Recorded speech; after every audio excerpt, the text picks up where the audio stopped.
लोगों का उद्धार नहीं होता जो बेटी को बेटी ना माने, जो महिलाओं के गाल देखता हो, अपनी स्त्री से अलग दूसरी स्त्री के गाल देखता हो। ऐसे नेताओं की कोई इज्जत नहीं है। और जो एक बेटी का अपमान करता हो कि अपना बाप बदल लिया, इनका मंदिर में क्या छोड़ो, मस्जिद गुरुद्वारे में किसी में उद्धार नहीं है इनका। और ऐसे लोगों का तो मैं ये बोलूंगी तमाम सनातन धर्म के लोगों से कि ऐसे लोगों का तो मंदिर में ही बैन कराया जाना। कि इससे पहले मैं अरविंद केजरीवाल जी का जिक्र करूंगी। अरविंद केजरीवाल जी ने खुद अपनी पार्टी का नेता का अपमान करवाया भाजपा के लोगों से, ये कह करके कि अतिशी डमी कैंडिडेट है, चुनाव तो अरविंद केजरीवाल के चेहरे पर होगा। ठीक है, तो अब अरविंद केजरीवाल जी ने क्यों नहीं कुछ एक्शन लिया? एक प्रेस कॉन्फ्रेंस करने से एक्शन होता है क्या? क्यों नहीं पत्र लिखा नरेंद्र मोदी जी को, गृह मंत्री जी को क्यों नहीं पत्र लिखा? क्यों? क्योंकि उनकी भी मानसिकता ऐसी है कि बेटियों का अपमान कराएं, इसलिए वो कुछ बोले नहीं। और आप जैसे लोग जब पीछे पड़े पत्रकार साथी, तब उन्होंने जाकर के जो एक बयान दे दिया ताकि ये भरपाई हो जाए। ये प्रियंका गांधी जी के गालों की सड़क से तुलना की, मतलब कैसी घटिया सोच का आदमी है ये, आप अंदाजा लगा सकते हैं कि आज भाजपा का सांसद पूर्व प्रधानमंत्री की बेटी, पूर्व प्रधानमंत्री की पोती और पूर्व प्रधानमंत्री जी की पोती रही, और आज मौजूदा सांसद वायनाड से नेता प्रतिपक्ष राहुल गांधी की बहन, राजनीति में कांग्रेस पार्टी देश की सबसे बड़ी और पुरानी पार्टी की महासचिव के लिए इतना घटिया बयान जो नेता दे सकता, तो सोचिए, थोड़ा दिमाग लगाइए कि जो कालका जी की वो छोटी बच्चियां हैं, 8 साल की, 10 साल की, 5 साल की, जिनके कभी कभी कहीं बलात्कार हो गया, 6 साल की बेटी का कभी कहीं किसी बेटी का बलात्कार हो गया, कभी कुछ हो गया, कभी कुछ हो गया, देखने को आए दिन मिलता है ना। तो सोचिए वो जो छोटी बेटियां कालका जी का भविष्य, दिल्ली का भविष्य है, इन नेताओं की नजरें जब इतनी बड़ी पार्टी की, इतनी बड़ी नेता के गालों पर पड़ी है, उन बच्ची के कौन कौन से अंग पे नहीं पड़ेगी? अब अभी एक बात बताइए, अगर कार्रवाई होती तो क्या जब संसद की मर्यादा भंग की थी इस व्यक्ति ने, तब हुई थी कार्रवाई? नहीं, क्योंकि इनके खुद भाजपा के सांसद नहीं है, भाजपा में बैठे हैं, इसलिए कार्रवाई कुछ नहीं इन पे कर रहे हैं। और कहते हैं मुझे खेद है, मतलब खेद है। आप इतनी बात अपनी बहन बेटियों के सामने, अपनी धर्मपत्नी के सामने बोलते ना, वही तुम्हें जूता मारती। आज यहाँ खड़े होकर पूनम पंडित नहीं बताती मत पत्रकारों को, पूरा देश देखता कि उनकी पत्नी ने उनको जूता मारा है। मैंने देखा कि वो महिलाएं हंस रही हैं। मतलब तुम्हारा ईमान जिंदा नहीं है, खून दौड़ने लगा। भाजपा का खून जो है वो दौड़ रहा है, 2014 से जो अब तक तुम खा रही हो भाजपा का, वही दौड़ने लगा खून। जो तुम्हारे माँ बाप का जो खून है वो नहीं दौड़ रहा है तुम्हारे अंदर। जो महिला के लिए ऐसा बोला जाता तो तुम इसलिए हंस रही हो। फिर भाजपा की नेताएं रोती हैं। आपने देखा होगा भाजपा की नेता पीड़ित होकर रो रही हैं, हमें अपमानित कर दिया, हमें ये कर दिया, हमें वो कर दिया। अमरोहा से एक सांसद थी, वो जिलाध्यक्ष थी, उन्होंने बोला कि हमें प्रताड़ित कर दिया, हमारे लिए गंदे शब्द बोले जाते हैं। फिर ये ऐसे रोती है भाजपा की नेता, महिला नेताएं। आज तुम उनकी रैलियों में घूम रही हो। अगर एक भी महिला का जूता भाजपा नेता रमेश भिदोड़ी के ऊपर उछलता ना, और भाजपा की नेता उछालती, तो आज उस महिला का कद बहुत बड़ा होता। एक बात सोचिए, जो बेटियों के गाल देखेंगे उनके लिए तो इससे बड़ा कोई मुद्दा ही नहीं। वो तो बस महिलाओं के गाल देखते हैं, उनकी फटी जींस देखते हैं, उनके पास और मुद्दे नहीं है। अगर उनके पास मुद्दे होते 2014 से आज तक वो मूर्ख बना करके देश में आ रहे हैं। ऐसे नेता बैठे हुए हैं। मुझे दुख है बेहद इस बात का कि जो हमारे प्रधानमंत्री हैं, भाजपा के प्रधानमंत्री नहीं, हमारे प्रधानमंत्री देश के नरेंद्र मोदी जी, कि उसके लिए कुछ कह ही नहीं रहे, उस पर कोई एक्शन ही नहीं करा रहे। और वो माताएं बहनें इस बात के साथ है, नहीं, वो माताएं बहनें, उनका अंदर जमीर है, वो नहीं है।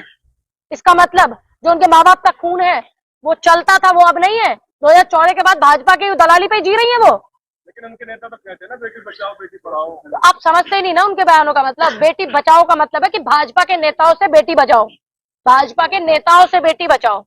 आप समझते ही नहीं। हम तो 4 साल से बोल रहे हैं कि वो बेटी बचाओ बेटी पढ़ाओ वाला जो बयान है वो ये है कि हमसे अपनी बेटियां बचाओ, और वही हो रहा है। चाहे वो उत्तर प्रदेश से सांसद थे ब्रजभूषण जी, सेंगर, तमाम वो लोग, गुजरात के उस बेटी के हत्यारे, उस बेटी के जिसका बलात्कार हुआ था बिल्किस के, उनको छोड़ा जा रहा है। और ये हाथरस उन्नाव में सारे देखो ना आप रिकॉर्ड उठा करके। आज महिला आरक्षण जो है वो लागू नहीं किया, सिर्फ घोषणा हुई है, 1 साल से ज्यादा हो गया। क्यों नहीं किया घोषणा? सिर्फ इसीलिए नहीं किया क्योंकि भाजपा में 40-50% नहीं, 70% ऐसे नेता भरे हुए जिन पे महिला उत्पीड़न का केस चल रहा है, मुकदमा चल रहा है। नेताओं को बढ़ावा, इनको इसलिए बढ़ावा दिया जा रहा है क्योंकि ये जो मानसिकता रखते हैं, ये महिलाओं को अपने नीचे रौंदने की मानसिकता रखते हैं, पैर की जूती समझने वाले लोग हैं। महिलाओं को कुर्ते की कॉलर गंदी ना हो और तवे की रोटी ठंडी ना हो, सिर्फ ऐसी मानसिकता से ये महिलाओं को देखते हैं, इसलिए महिला आरक्षण लागू नहीं हो रहा है। समय हमारे नेताओं ने लालू जी के बयान का भी विरोध किया था। तुम्हारे पास अपना पिटारे में दुकान में कुछ नहीं है। उस समय हमारे नेताओं ने उनका भी विरोध किया था और आज तुम्हारा भी विरोध करते हैं, पूरे पूरे जोरों जोर से विरोध करते हैं। जो तुम कर रहे हो ना, ये घटिया राजनीति, ये घटिया राजनीति तुम्हारी ऐसे नहीं, तुम अब प्रधानमंत्री नरेंद्र मोदी नहीं बन जाओगे। तुम सोच रहे हो कि तुम्हें सोच रहे, ये पत्थर से जवाब देना है, ये ईंट का जवाब, इसको पत्थर से कहते हैं कि महिलाओं का अपमान आप करें, इसको कहते हैं ईंट का जवाब पत्थर से देना। दूसरी बात, आप कितने ही बयान दे लेना रमेश बिधूड़ी, आपको भारतीय जनता पार्टी ना ओएनजीसी का डायरेक्टर बनाने वाली है, ना राष्ट्रीय प्रवक्ता आपको बनाने वाली है। तुम्हारा खेल हो लिया खत्म, जितना जहां तक तुम्हें बनना था बन लिया। कि मुख्यमंत्री की दिल्ली की बेटियों का भविष्य सोचे फिर। आज वो इतनी बड़ी नेता के गाल देख रहे हैं, कल को दिल्ली की छोटी छोटी बच्चों के गाल देखेंगे। सोचिए कैसी मानसिकता का व्यक्ति है। तो दिल्ली की जनता सतर्क रहे, कालका जी की जनता सतर्क रहे, इनको वोट ना देवे। और आम आदमी पार्टी को तो मैं इसलिए वोट देने के लिए मना कर रही हूँ, पिछले 10 सालों से तुम्हारी दिल्ली में सरकार है, तुमने क्या कर दिया दिल्ली के लिए? अच्छा, आपने इस बयान को, किसका बयान है, किसने ये बयान दिया, किसका बयान? उन्होंने कहा है कि जुबान मतलब टंग ऑफ स्लिप हो जाता है। अच्छा, उनका जुबान मतलब उनका जुबान है क्या वैसलीन की डिब्बी है जिसपे मतलब कुछ भी फिसल रहा है?